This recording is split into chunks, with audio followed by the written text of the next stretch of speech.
सोचिए, 1050 एकड़ की जमीन है जहां आम के पेड़ लगे हैं और खबर आता है कि वो जमीन बिक गई है। कितने में? मात्र 1 रुपए में, वो भी 33 साल के लिए। जी हाँ, ये कहानी है भागलपुर की, जहां अदानी 2400 मेगावाट की थर्मल पावर प्रोजेक्ट शुरू करने जा रही है, जो जमीन बिकी है मात्र 1 रुपए के लीज पर। अब सवाल ये उठता है कि इस प्रोजेक्ट के बनने से किसको फायदा होगा? वहां के गांव वालों का, क्योंकि अगर प्रोजेक्ट बनेगा तो नौकरियां बढ़ेंगी ही, या फिर सरकार का? अब ये तो प्रोजेक्ट शुरू होने के कुछ दिनों बाद ही मालूम चले। अदानी ने जिस तरह से गुजरात में काफी सारे थर्मल पावर प्लांट्स लगाए हैं, क्या वो सेम बिहार में भी दोहरा पाएगा? आज हम इसी बारे में चर्चा करेंगे। क्या है कि बिहार के होने के नाते थोड़ी उम्मीद तो जगी जाती है। ये कहानी शुरू हुई लगभग 2 हफ्ते पहले भागलपुर के पिरनपैटी इलाके में, जहां अदानी को 1050 एकड़ जमीन सिर्फ 1 रुपए में मिल गया। इस जमीन पर बनने वाला है ग्रीनफील्ड थर्मल पावर प्लांट, जिसका साइज होगा 2400 मेगावाट, मतलब इतना बड़ा जो बिहार में सबसे बड़ा प्राइवेट प्रोजेक्ट बनने वाला है, जिसमें लगभग 26,000 करोड़ की लागत लगने वाली, यानी $3 बिलियन।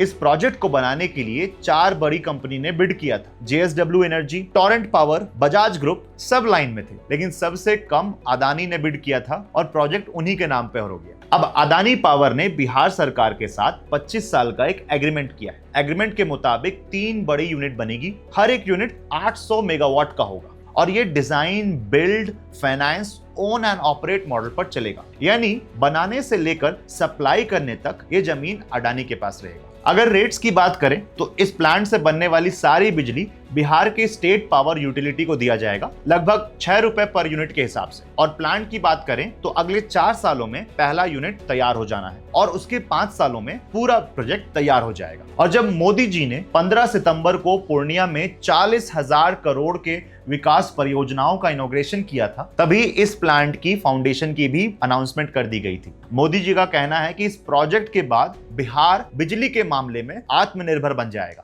अब यहाँ से काफी सवाल उठते हैं, और सबसे बड़ी बात जो लोगों को चौंका रही है वो ये है कि अदानी पावर को 1000 से भी ज्यादा एकड़ की जमीन 1 रुपए पर स्क्वायर फीट पर साल के दाम पर कैसे मिल गया, वो भी 25 सालों के लिए। तो लगभग ये जमीन उनको फ्री में दे दिया गया है। गांव वालों ने भारती न्यूज और मॉलिटिक्स को बताया कि उनके जमीन के बदले उन्हें अलग अलग दाम पर पैसे मिल रहे हैं, कहीं ज्यादा तो कहीं कम। मगर सवाल यह है कि उन्हें एक दाम पर ही क्यों नहीं मुआवजा दिया जा रहा है? अब इसका जवाब तो उनके पास भी नहीं था। दूसरी बड़ी चिंता है कि 10 लाख से भी ज्यादा पेड़ काटे जाएंगे। अब इसकी भरपाई कौन करेगा? इसके अलावा बिजली का रेट 6 रुपए क्यों रखा गया है, जबकि महाराष्ट्र में और उत्तर प्रदेश में ये लगभग 3 या 4 रुपए पर यूनिट के आसपास है। बिहार के लोग तो वैसे ही महंगी बिजली का बोझ उठा रहे हैं। गांव वालों का कहना है कि काफी सारे लोगों को पूरा मुआवजा नहीं मिला है। यही नहीं, जो पैसे अब आगे चल के मिलने वाले हैं वो भी 12 साल पुराने रेट पर ही मिलेगा, आज के मार्केट रेट पर नहीं मिलने वाला है। मतलब जिस वक्त जमीन गई थी उसी वक्त के दाम को फाइनल माना जा रहा है। और इस बीच अगर जमीन चला गया तो एक बार का पैसा तो मिल गया है, मगर रोजी रोटी का क्या? जमीन के जाने के बाद लोग खेती कैसे करेंगे, जीविका कैसे चलाएंगे? बिहार में वैसे ही जमीन बहुत कीमती चीज है, क्योंकि 38 में से 28 डिस्ट्रिक्ट फ्लड प्रोन एरिया में आते हैं, और पिरनपैंती के लोग जो ज्यादातर खेती पर डिपेंडेंट हैं, उनके लिए जमीन तो सब कुछ है। अब असली सवाल ये है कि अदानी के पास ये प्रोजेक्ट कैसे आया? शुरुआत में प्लान ये था कि NHPC, जो एक सरकारी कंपनी है, वो पिरनपैंती थर्मल पावर प्लांट बनाएगी। 2014 में जब इस प्रोजेक्ट की बात चली थी, तब इसे 1320 मेगावाट का एक super critical thermal power plant बनाना था। एग्रीमेंट भी साइन हो चुका था। पिरनपैंती बिजली company, Bihar state power generation company limited और NHPC के बीच में। लेकिन अब पिक्चर बदल चुकी है, क्योंकि पिक्चर में आ चुके हैं अदानी पावर्स, और पूरा का पूरा प्रोजेक्ट अदानी पावर्स को मिल गया है। 1-2 सालों के लिए नहीं, बल्कि 25 सालों के लिए। इसका मतलब कि बिहार का सबसे पहला और सबसे बड़ा प्राइवेट थर्मल पावर प्लांट बनने वाला है।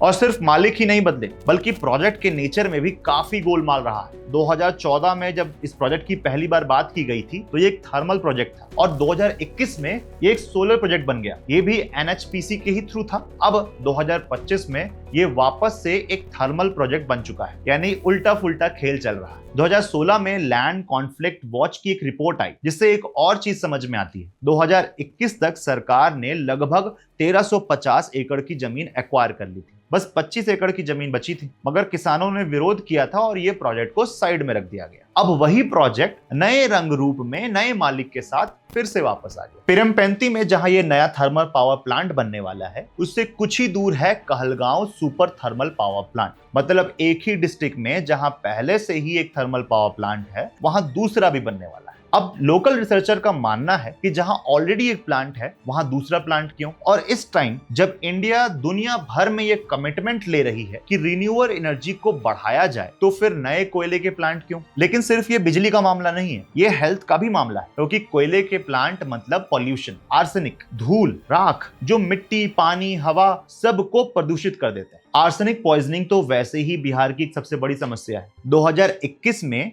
महावीर कैंसर संस्थान ने 2000 से ज्यादा कैंसर पेशेंट्स की ब्लड स्क्रीनिंग की थी, जिसमें सबसे ज्यादा आर्सेनिक पाया गया था। इन पेशेंट्स में ज्यादातर पेशेंट्स गंगा के आसपास के डिस्ट्रिक्ट के हैं, जिसमें भागलपुर भी एक है। अब जहां प्लांट बनने वाला है, उससे महज 7 किलोमीटर दूर पड़ता है काली प्रसाद गांव। 2023 में कुछ साइंटिस्टों ने वहां 102 घरों में एक शोध किया था। रिजल्ट में पता चला कि वहां के लोगों को काफी सारी स्किन की बीमारियां हो रही हैं, सांस लेने में दिक्कत हो रहा है, कमजोरियां, डायबिटीज, न्यूरोलॉजिकल डिसऑर्डर्स, यहां तक कि कैंसर तक की समस्या हो रही है। सबसे खतरनाक चीज ये है कि यहाँ के 77% से भी ज्यादा घरों के हैंडपंप में WHO के स्टैंडर्ड से ज्यादा आर्सेनिक पाया गया है। WHO बोलता है लिमिट है 10 मिलीग्राम प्रति लीटर, मगर वहां के हैंडपंप्स में 523 से ज्यादा मिलीग्राम प्रति लीटर पाया गया है। और लोगों के यूरिन सैंपल्स में भी आर्सेनिक के डेंजरस लेवल पाए गए हैं। मतलब जिस जमीन पर लोग रह रहे हैं, उस जमीन का पानी जहर हो चुका है। और सिर्फ आर्सेनिक ही नहीं, कोल प्लांट का मतलब है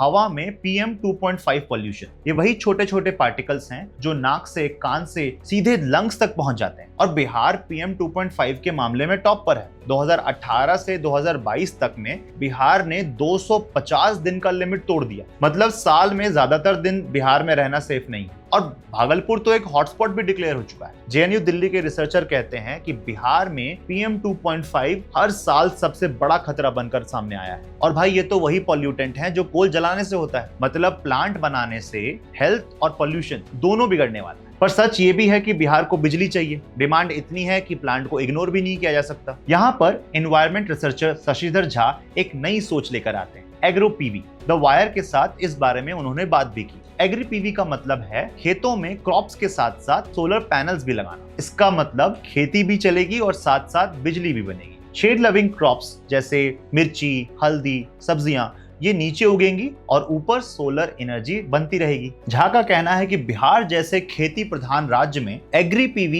एक अच्छा विकल्प हो सकता है। हमारे देश में बिजली की डिमांड स्काई रॉकेट की तरफ बढ़ती ही जा रही है। 2024 में पीक डिमांड 250 गीगावाट था और 2032 में 400 गीगावाट और 2050 तक 700 गीगावाट क्रॉस करने का एस्टिमेट है। यानी बिजली के बिना तो यहाँ कोई उपाय नहीं। सरकार कहती है कि थर्मल पावर प्लांट जरूरी है, क्योंकि ये बेस लोड मॉडल पर चलता है, यानी स्विच ऑन करो और बिजली मिल जाएगा। सोलर और विंड पावर प्लांट्स की दिक्कत ये है कि अगर सूरज छुपा या मौसम बदला तो बिजली के उत्पादन में भी दिक्कत आ सकती है। बिहार जैसे राज्य में बिजली की बहुत ज्यादा समस्याएं हैं और वहां बिजली चाहिए भी, मगर सवाल ये है कि किस कीमत पर। तो चलिए हम कंपेयर करते हैं इसी सीन को गुजरात के साथ। वहां अदानी ग्रुप्स कावड़ा में दुनिया का सबसे बड़ा रिन्यूएबल एनर्जी पार्क बनाने जा रहा है, जिसका साइज लगभग 540 स्क्वायर किलोमीटर है, यानी 5 पेरिस इतना बड़ा। या यूं कहें कि मुंबई के बराबर के जमीन पर सोलर और विंड प्लांट लग गए। इसकी इन्वेस्टमेंट अमाउंट 2 से 2.5 लाख करोड़ बताई जा रही है, जिसमें खुद अदानी ग्रीन्स 1.5 लाख करोड़ लगाने वाले हैं। 2023 के एंड तक पहला 2000 मेगावाट सोलर चालू हो चुका है। 2025 तक 6000 मेगावाट और 2030 के एंड तक 45,000 मेगावाट की बिजली बनाने की उम्मीद की जा रही है। कावड़ा में 40 लाख से भी ज्यादा सोलर पैनल लग चुकी है। कच्छ के रेगिस्तानों के धूल हटाने के लिए वहां वाटरलेस क्लीनिंग रोबोट का इस्तेमाल किया जा रहा है। 50 विंड टर्बाइन फाउंडेशंस रेडी हैं और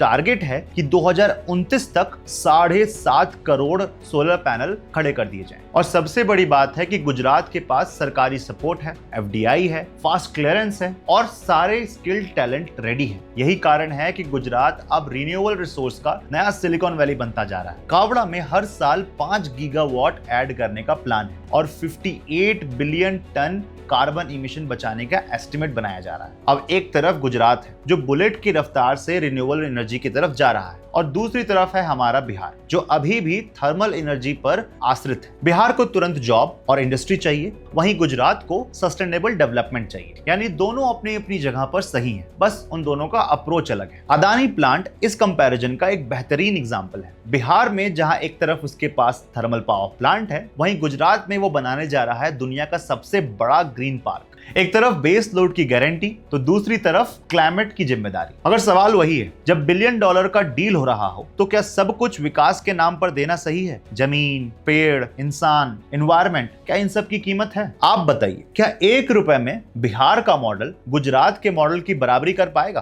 कमेंट बॉक्स खुला है, तो आप अपने सवाल और ओपिनियन खुलकर यहाँ पर डाल सकते हैं। वीडियो अगर पसंद आया हो तो जरूर लाइक बटन दबाएं और अपने बिहार के दोस्तों को शेयर करें, और इस चैनल को सब्सक्राइब कीजिए ताकि आप ऐसे ही जमीन से जुड़ी और नई नई कहानियां सुन सकें।